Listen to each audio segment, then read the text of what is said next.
سوف يعلمون أن نحن المسلمون قادمون. Assalamualaikum warahmatullahi wabarakatuh. Ia adalah seorang ulama besar yang dijuluki Raja para Wali Allah Subhanahu wa Ta'ala.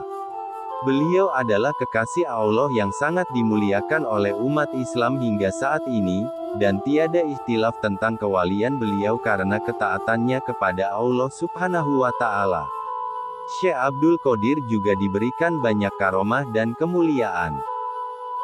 Para ulama dan para habaib juga sering mengisahkan karomah beliau dalam majelis mereka, sehingga nama beliau tidak asing di telinga para penuntut ilmu. Di antara banyak karomah beliau salah satunya adalah beliau mampu hadir di alam kubur muridnya, dan berhadapan langsung dengan malaikat Munkar Nakir yang hendak menyiksa muridnya di alam kubur. Dari kitab Takrij Khotir diriwayatkan, Syekh Abdul Qadir mempunyai murid yang bodoh dan buta agama, namun ia menaruh cinta rindu dan selalu mengidolakan gurunya yaitu Syekh Abdul Qadir Al-Jailani.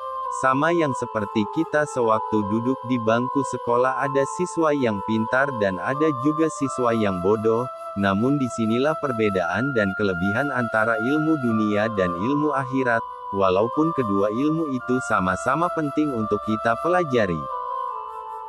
Dalam ilmu akhirat terdapat ilmu yang pasti dan tidak berubah-ubah. Sedangkan ilmu dunia setiap tahun berubah mengikuti kemajuan zaman. Ilmu akhirat bisa merubah pribadi seseorang menjadi lebih baik akhlaknya di dunia, dan selamat di akhirat. Sedangkan ilmu dunia tidak bisa membuat orang lebih baik akhlaknya di dunia dan selamat di akhirat. Begitu juga dengan siswa yang bodoh dalam ilmu dunia, sudah pasti tidak akan pernah lulus, namun tetap membayar iuran belajar dan keadaan bodohnya itu tidak akan merubah keadaannya di dunia maupun di akhirat menjadi lebih baik. Berbeda dengan bodohnya orang yang duduk di majelis ilmu agama atau ilmu akhirat, maka mereka akan tetap mendapat kemuliaan, dan tidak akan membuang-buang uangnya seperti yang kita ketahui. Suatu kita mengikuti majelis ilmu tablik akbar atau pengajian-pengajian, kita tidak pernah diminta sepeser pun biaya. Adapun uang yang kita infakkan saat berada di masjid atau di dalam majelis ilmu adalah bentuk ketaatan kita kepada Allah Subhanahu wa Ta'ala, karena Allah berfirman, Kitab Al-Quran ini tidak ada keraguan padanya, petunjuk bagi orang yang bertakwa, yaitu mereka yang beriman kepada yang gaib, menegakkan sholat, dan menginfakkan sebagian rezeki yang kami berikan kepada mereka. Quran Surah Al-Baqarah ayat 2 dan 3. Adapun kemuliaan yang didapatkan orang yang duduk dalam majelis ilmu akhirat, yang tidak membedakan orang yang pintar ataupun orang yang bodoh, akan diberikan Allah Subhanahu wa Ta'ala kemudahan menuju surga. Hal ini sesuai dengan sabda Rasulullah Shallallahu Alaihi Wasallam yang mengatakan, barang siapa yang menempuh jalan menuntut ilmu, maka Allah akan memudahkan jalannya untuk menuju surga. Hadis riwayat Tirmidzi. Rasulullah Shallallahu Alaihi Wasallam juga bersabda, tidaklah suatu kaum berkumpul di salah satu rumah dari rumah-rumah Allah untuk membaca kitabullah dan saling mempelajarinya, melainkan akan turun kepada mereka sakinah atau ketenangan, mereka akan dinaungi rahmat, mereka akan dilingkupi para malaikat dan Allah akan menyebut-nyebut mereka di sisi para makhluk yang dimuliakan di sisinya. Hadis riwayat Muslim. Itulah kelebihan dan kemuliaan yang didapatkan jika kita menimba ilmu akhirat, tidak terkecuali apakah yang duduk di majelis ilmu itu seorang kaya, miskin, pintar, ataupun bodoh, karena sesungguhnya Allah memandang hambanya dari niat dan ketakwaannya kepada Allah semuanya. Ilmu itu pun sesungguhnya datang dari Allah Azza wa Jalla.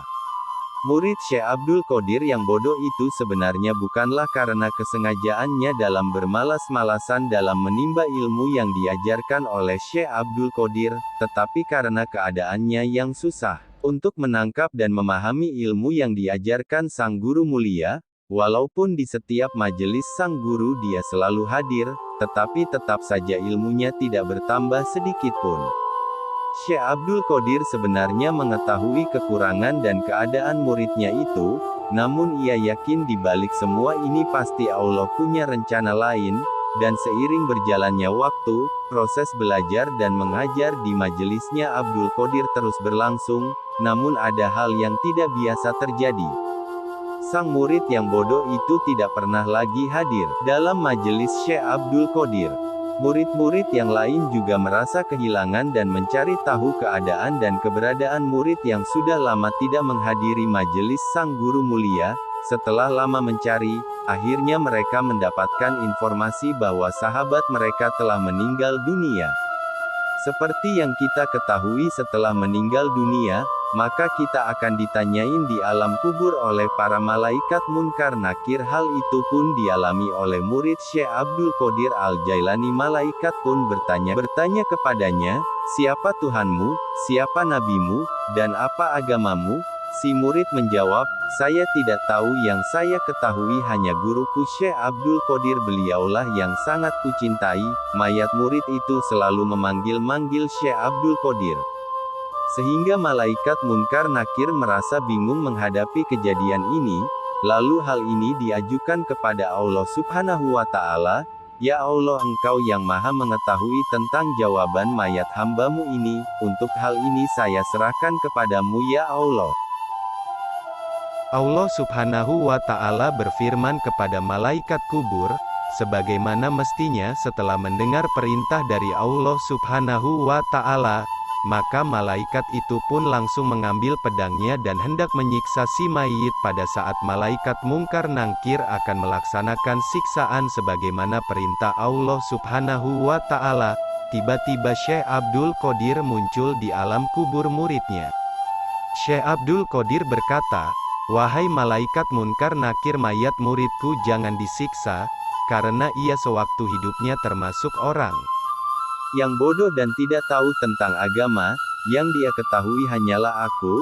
Lalu Syekh Abdul Qadir berkata lagi, "Akulah yang akan memberi jawaban atas segala pertanyaan yang akan kalian tanyakan, silahkan mau bertanya apa." Atas kejadian ini mereka bertambah bingung dan segera melaporkan kepada Allah Subhanahu wa Ta'ala. Setelah mendengar laporan dari malaikat untuk kedua kalinya, Allah Subhanahu wa Ta'ala berfirman sebagaimana tadi, "Siksa dia sebagaimana mestinya." Setelah malaikat itu menerima perintah dari Allah, malaikat pun datang dengan godamnya langsung menghajar si mayit. Namun sebelum godam itu mengenai mayat muridnya, tiba-tiba Syekh Abdul Qadir menghadang dan menggagalkan serta merebut godam dari tangan malaikat Munkar Nakir lalu dilemparkannya. Lalu Syekh Abdul Qadir berkata, "Jangan kalian siksa muridku, demi panasnya kecintaanku yang membara dalam batinku kepada Allah, siapapun juga tidak ada yang mampu menandingiku. Ingat, kalau mayat muridku disiksa, surga dan neraka semuanya akan kubakar. Artinya dalam surga tidak akan ada senang dan di neraka tidak akan ada susah." Ketika itu datanglah perintah Allah Subhanahu wa Ta'ala kepada para malaikat. "Sekarang ku ampuni dosa mayat orang itu, jangan kamu siksa, disebabkan karena kemuliaan yang kuberikan kepada kekasihku Abdul Qadir aku menanggung rindu padanya, dan lebarkan pula kubur mayat orang itu." Demikianlah kisah karomah dan kemuliaan Syekh Abdul Qadir Al-Jailani. Wallahualam bishawab. Demikian episode kali ini, semoga bisa bermanfaat bagi kita semua, amin. Assalamualaikum warahmatullahi wabarakatuh.